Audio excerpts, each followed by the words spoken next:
नमस्कार, बहुत बहुत स्वागत है आप सभी का आप ही के YouTube चैनल मेनका मैम पर।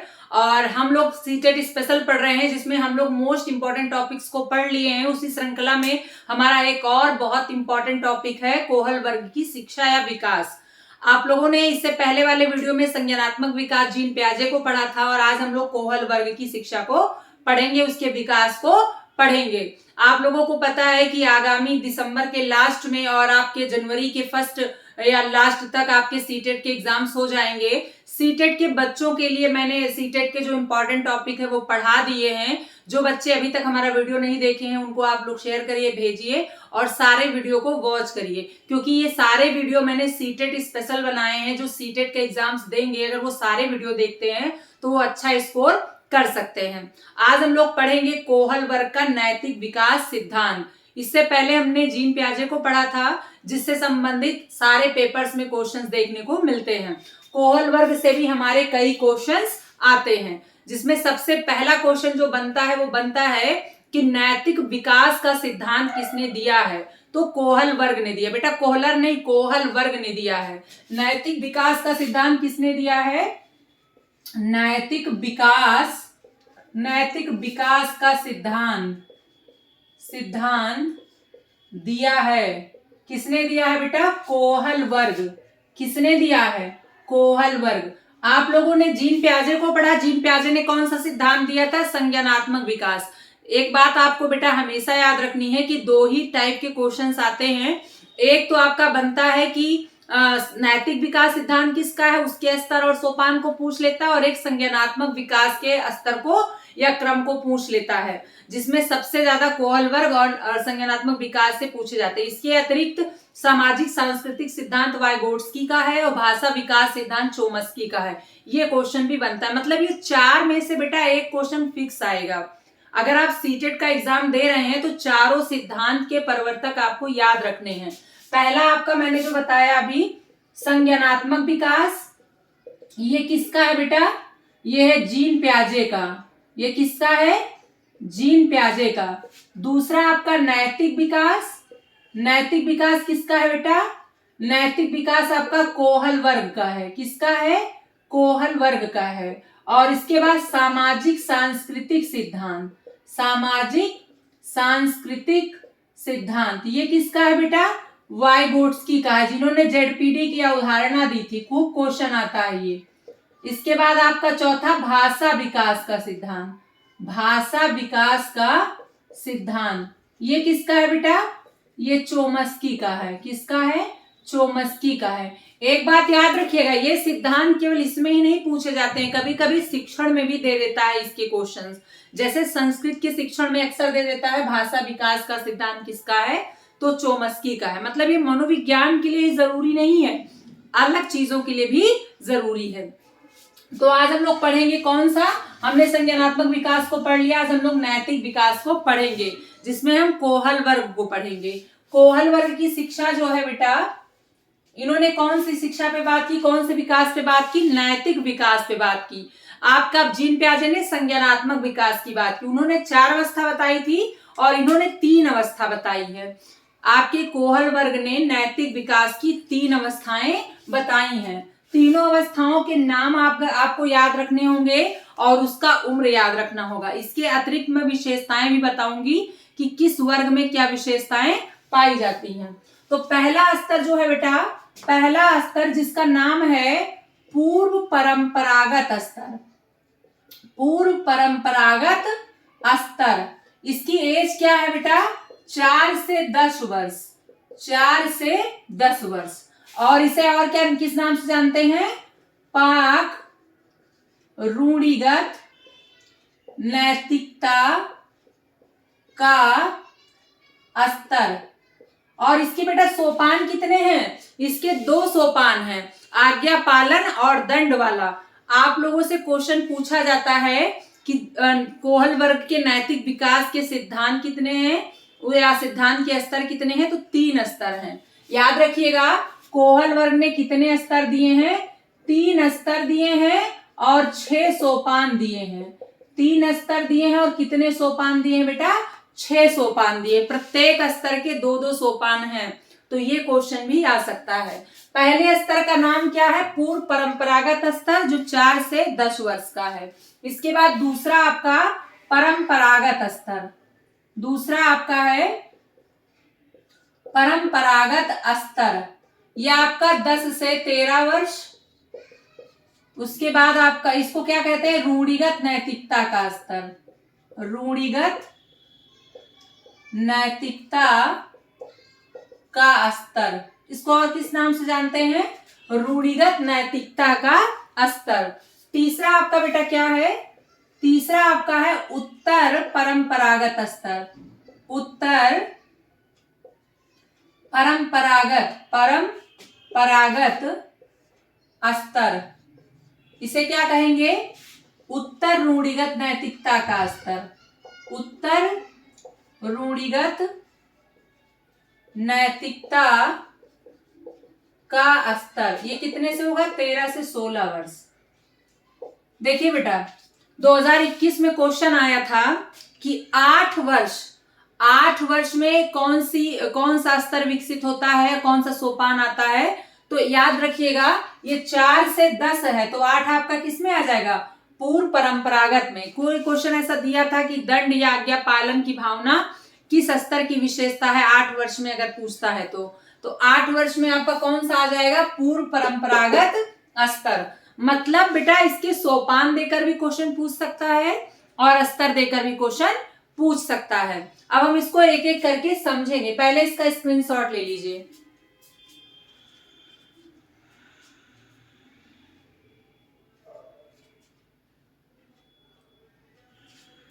सबसे पहले हम लोग बेटा समझेंगे क्या? पूर्व परंपरागत इसकी विशेषता समझेंगे। इसकी विशेषता क्या है बेटा?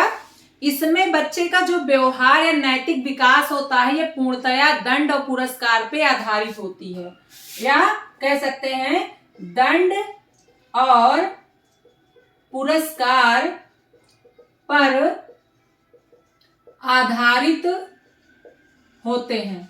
मतलब कैसे दंड और पुरस्कार पे आधारित होते हैं? जिस कार्य को करने के बाद उसे दंड मिलेगा। मतलब कहने का मतलब है कि पूर्व परंपरागत स्तर अगर पूछता है तो केवल दिमाग में एक ही कॉन्सेप्ट याद रखना है कि इस अवस्था में बच्चे का जो नैतिक स्तर होता है पूर्णतया समाज द्वारा बनाए गए दंड और पुरस्कार पे आधारित होता है। कैसे? जैसे मान लीजिए किसी भी कार्य को करने के लिए यदि उसे पुरस्कार दिया जाता है, किसी भी कार्य को करने के लिए यदि उसे पुरस्कार दिया जाता है तो वो उस कार्य को दोबारा करता है, और यदि किसी कार्य को करने के बाद उसे दंड मिलता है तो उस कार्य को नहीं करता है। मतलब उसका नैतिकता का विकास किस पे होता है? समाज के द्वारा बनाए गए मानदंडों के आधार पे होता है। मतलब अगर किसी कार्य के लिए उसे दंड मिला है तो उस कार्य को नहीं करेगा, और किसी कार्य को अगर करने के बाद उसे पुरस्कार मिले तो उस कार्य को करेगा। तो जब बच्चा पूर्व परंपरागत स्तर पे होता है तो उसका पूर्णतया जो बिहेव होता है, व्यवहार होता है, किस पर आधारित होता है? पुरस्कार और दंड पर आधारित होता है। इसके बाद इसमें जो होता है बेटा, ये क्या कहते हैं? स्वक्रिया, मतलब कह सकते हैं इसमें क्या होता है? दूसरी विशेषता इसकी क्या है? कोई भी कार्य इससे अगर हम कहते हैं तो उसके बदले ये अपना कोई कार्य करवाता है। मतलब ये स्वार्थी होता है। कहने का मतलब जब इस स्तर पे बच्चा होता है तो वो स्वार्थी होता है। कैसे? कि यदि वो किसी से पैसे मांगता है या कुछ भी मांगता है और उसके बदले या वो कोई कार्य करता है तो उसके लिए वो पुरस्कार चाहता है। एग्जाम्पल समझिएगा कि जैसे मान लीजिए वो कभी भी मम्मी से, अपने पापा से पैसे मांगेगा या मम्मी पापा उससे कुछ काम कहेंगे तो उसके बदले वो क्या मांगेगा? पैसे मांगेगा।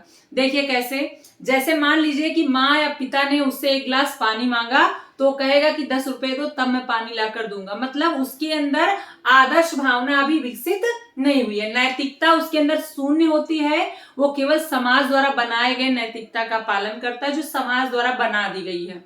वो किसी भी कार्य को करने के पश्चात उसे क्या चाहिए? पारितोषिक चाहिए, उसे पुरस्कार चाहिए होता है। मतलब कोई भी कार्य ऐसे नहीं करेगा बिना कुछ लिए हुए। कह सकते हैं कि इस स्तर पे नैतिकता शून्य होती है। अगर क्वेश्चन आता है कि पूर्व परंपरागत स्तर पे नैतिकता कैसी होती है, तो शून्य होती है। वो समाज द्वारा बनाए गए नियमों पर चलता है। समाज ने यदि किसी कार्य के लिए पुरस्कार दिया है तो वो कार्य करेगा, और किसी कार्य के लिए पुरस्कार नहीं दिया तो उस कार्य को नहीं करेगा। किसी कार्य को करने के बाद उसे दंड मिलता है तो उस कार्य को नहीं करेगा। मतलब उसकी खुद की समझ सोच विकसित नहीं होती है, उसके नैतिकता का विकास जीरो हुआ है। मतलब वो जानता है सही गलत, लेकिन वो जो समाज द्वारा वो देखता आया है और जो समाज उसे दिखा रहा है। आपको याद होगा एक जोक मैंने पढ़ा था, आपको क्यों याद होगा मैं बता रही हूँ आपको।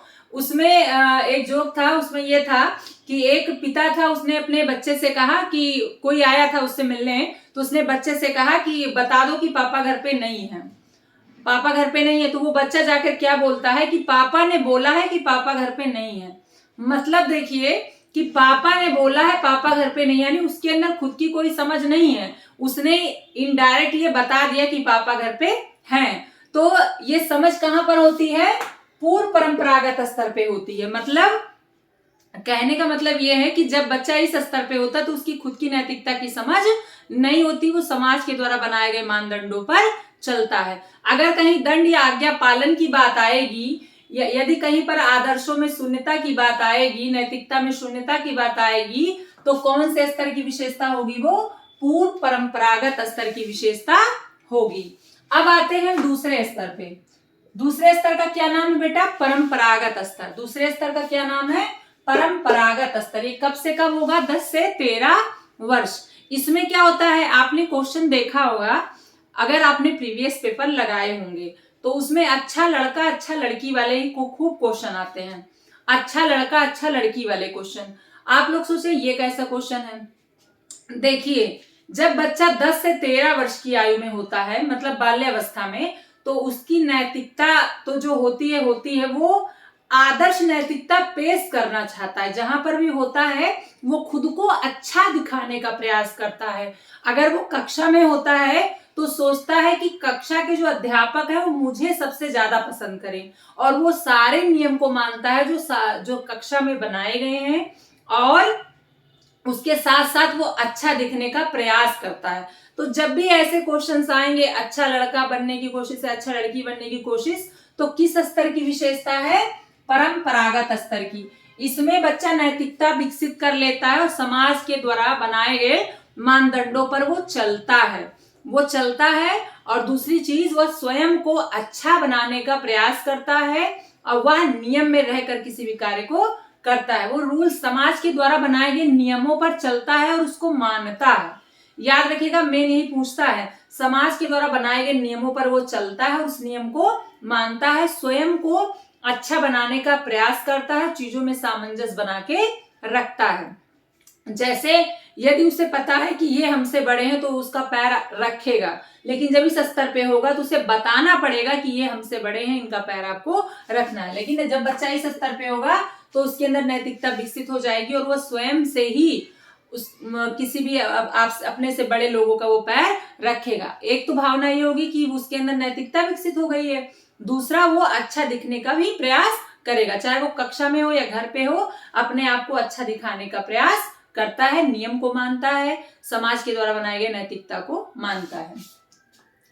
उत्तर परंपरागत स्तर। अब बच्चा किशोरावस्था में आ गया है तो नैतिकता भी उसकी ऐसे ही होगी। किशोरावस्था की विशेषताएं मैंने पढ़ाई थी ना। क्या होता है? सबसे ज्यादा शारीरिक परिवर्तन होते हैं और संवेग उग्र होते हैं, भावनाओं में उथल पुथल होती है, तनाव आता है, लेकिन इसके साथ साथ उसमें समायोजन के गुण विकसित होते हैं, अमूर्त चिंतन करता है, उसके अंदर विकेंद्रण विकसित हो जाता है, वो समस्याओं का समाधान स्वयं से करने लगता है।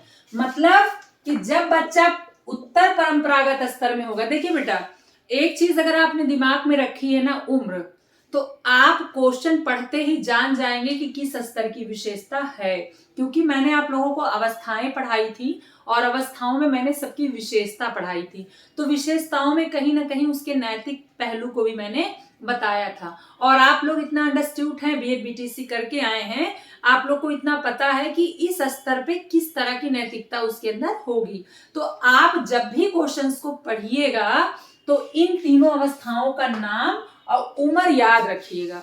अगर नाम और उम्र याद रखेंगे तो क्वेश्चन वो घुमा फिरा भी देगा ना तो भी आपका गलत नहीं होगा। वो कभी कभी क्या होता है, सीटेड जो है बेटा वो क्वेश्चन बड़ा घुमा के दे देता है और वो समझ में नहीं आता है। तो आपको क्या समझना है कि वो कह क्या रहा है, और जब वो कह रहा है तो किस उम्र की बात कह रहा है। तो जिस उम्र की बात कह रहा है आप इसमें इंक्लूड करिएगा, जिस उम्र की विशेषता वो बता रहा है उस क्या कहते हैं स्तर को आप वहां पर लगा देंगे। तो अगर वो सामंजस्य की बात करेगा, नियम को मानने की बात करेगा, अच्छा बनने की बात करेगा, तो वो किसमें है, परंपरागत में है। यदि उसमें आदर्शता शून्य है, नैतिकता भी शून्य है, समाज के द्वारा बनाए गए मानदंडों के हिसाब से चलता है, तो किसमें है, पूर्व परंपरागत स्तर पे है। अब उत्तर परंपरागत में चूंकि वो किशोरावस्था में आ गया है, तो किशोरावस्था में उसके अंदर खुद की भी समझने की क्षमता हो जाती है। आप एक बात जान लीजिए कि जब परंपरागत स्तर में होगी तो उसके अंदर समझ है, लेकिन वो समाज के द्वारा बनाए गए मानदंडों पर चल रहा है, उस नियम को वो मानता है। लेकिन जब वो उत्तर परंपरागत स्तर पे पहुंचता है तो वो स्वयं के द्वारा बनाए गए नियमों पर भी चलता है। वो कहता है कि जो समाज के द्वारा बनाए गए नियम है वो ठीक है, लेकिन अगर उसमें संशोधन कर लिया जाए तो कोई बुराई नहीं है। जैसे एक एग्जाम्पल बहुत ही आसान समझाएंगे आपको कि जैसे आपको पता है जब ट्रेन जाती है तो क्रॉसिंग गिर जाती है, तो कुछ लोग क्रॉसिंग क्रॉस करके निकल जाते हैं, कुछ लोग वेट करते हैं। क्रॉसिंग जो क्रॉस करके निकल जाते हैं उन्हें पता है कि अभी ट्रेन आने वाली तो है नहीं, तो वो सोचते हैं कि अगर मैं निकल जाऊंगा तो कोई फर्क नहीं पड़ेगा, मतलब ये नियम अगर हमने ब्रेक कर दिया तो कोई तूफान कोई आंधी नहीं आ जाएगी, मतलब मैं तोड़ सकता हूं। तो यही अवस्था उत्तर परंपरागत अवस्था, इसी में ये सारी विशेषताएं पाई जाती हैं कि वो समाज द्वारा बनाए गए नियमों को स्वीकृत तो करता है, लेकिन उसको वो ब्रेक भी कर लेता है, अपने हिसाब से उसमें समायोजन भी कर लेता है, सामंजस्य भी बैठा लेता है, क्योंकि अब वो बड़ा हो गया है। कोहल वर्ग ने यही बताने का प्रयास किया कि इन तीनों स्तर पे नैतिकता का विकास कैसे कैसे होता है। मतलब यहाँ पर तो उसकी नैतिकता की समझ ही विकसित नहीं होती, वो किसी भी काम को करने के बदले पारितोषिक चाहेगा, पुरस्कार चाहेगा। इसके बाद जब इसमें होता है तो वो समाज के द्वारा बनाए गए नियमों को फुल मानता है, सामंजस्य बना के चलता है, एकदम नियम कानून पर चलता है, अच्छा बनने का प्रयास करता है। और जब इसमें होता है तो समाज के बनाए गए नियमों को जानता है, समझता है, मानता है, लेकिन आवश्यकता पड़ने पर उसमें संशोधन कर लेता है, अपने आप को समायोजित कर लेता है, उसमें संशोधन करके, परिवर्तन करके। यानी उसके अंदर नैतिकता तो विकसित हो गई है, लेकिन साथ साथ उसके अंदर चिंतन स्तर भी बढ़ गया है। तो वो अपने चिंतन स्तर से उसे इतना कॉमन सेंस आ जाता है कि किसमें हम संशोधन कर सकते हैं, क्या मानना चाहिए क्या नहीं। मतलब समाज में तो कई नियम है, वो सारे नियमों को नहीं मानता, जिसको लगता है कि ब्रेक करने से किसी का कोई नुकसान नहीं वो ब्रेक कर लेता है अपनी आवश्यकता के अनुसार। ये किसकी विशेषता है बेटा, उत्तर परंपरागत स्तर की। ये हमने समझा तो दिया है, लेकिन जो क्वेश्चन आएंगे खूब घुमा फिरा के आएंगे, क्वेश्चन नॉर्मल तो आएगा ही नहीं। नॉर्मल बस इतना ही पूछेगा कि नैतिक विकास का सिद्धांत किसने दिया है, तो किसने दिया है, कोहल वर्ग ने दिया है। कितने स्तर बताए हैं, 3 स्तर बताए हैं, पूर्व परंपरागत, परंपरागत और उत्तर परंपरागत। पूर्व परंपरागत आपका 4 से 10 वर्ष, और परंपरागत आपका 10 से 13, और उत्तर परंपरागत आपका 13 से 16 वर्ष। तो ये आपकी किसके स्तर हैं, नैतिक विकास के। इसके अतिरिक्त जो क्वेश्चंस बनेगा वो बनेगा कि कौन सा व्यवहार अच्छा लड़का लड़की बनने पर बल देता है, कौन सा स्तर देता है। तो आपका परंपरागत किसमें व्यक्ति समायोजन कर लेता है, अपने आप को बदल लेता है, रूल्स रेगुलेशन। तो उत्तर में किसमें शून्य होता है, तो 4 से 10। पुरस्कार और दंड की बात कहीं पर भी देगा, क्वेश्चन घुमा फिरा के आपको लगाना क्या है, पूर्व परंपरागत स्तर, क्योंकि उसमें दिया रहता है आज्ञा पालन, पुरस्कार, दंड। इसके सोपान में ही आज्ञा पालन और दंड है, इसमें आपका संबंध है, सामंजस्य है, और इसमें आपका समायोजन है। तो कहने का मतलब ये है कि व्यक्ति अपने हिसाब से इसमें चेंज कर लेता है। जो क्वेश्चन बनता है सीटेट का वो चारों विकास जरूर पूछता है बेटा, इसीलिए रट डालिए बिल्कुल। संज्ञानात्मक विकास किसका है, जीन प्याजे का। नैतिक विकास किसका है, कोहल वर्ग का। और सामाजिक सांस्कृतिक किसका है, वाइगोट्स्की का। भाषा विकास किसका है, चोम्स्की का। कितने स्तर हैं, 3 स्तर हैं। जो चीजें समझ में ना आया करे कमेंट बॉक्स में लिखा करिए। आपका पेपर है इसीलिए वही टॉपिक पढ़ा रहे हैं आसान भाषा में जो आपके लिए जरूरी, बहुत ज्यादा डिटेलिंग नहीं पढ़ा रहे हैं। जब आपका कोई और परीक्षा लगेगी तो बहुत डिटेलिंग में पढ़ेंगे। सीटेट में ज्यादातर कॉमन सेंस वाले क्वेश्चन आते हैं, इसीलिए शॉर्ट वीडियो में ज्यादा बताने का प्रयास किया जाता है। वही चीज मैं दे रही हूँ जो आपके लिए जरूरी है।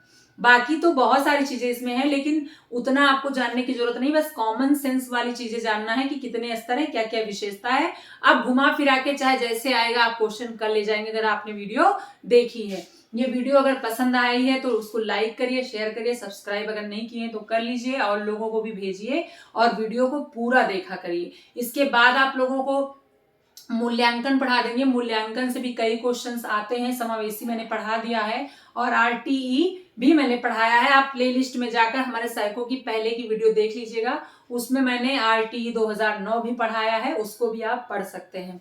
इसके बाद मूल्यांकन और उसके बाद नई शिक्षा नीति पढ़ाएंगे जहां से क्वेश्चन सबसे ज्यादा पूछे जाते हैं। इसका स्क्रीनशॉट ले लीजिएगा और नोट कर लीजिएगा, ज्यादातर क्वेश्चन स्तरों से ही पूछा जाता है। मिलूंगी नेक्स्ट वीडियो में, तब तक के लिए बहुत बहुत धन्यवाद।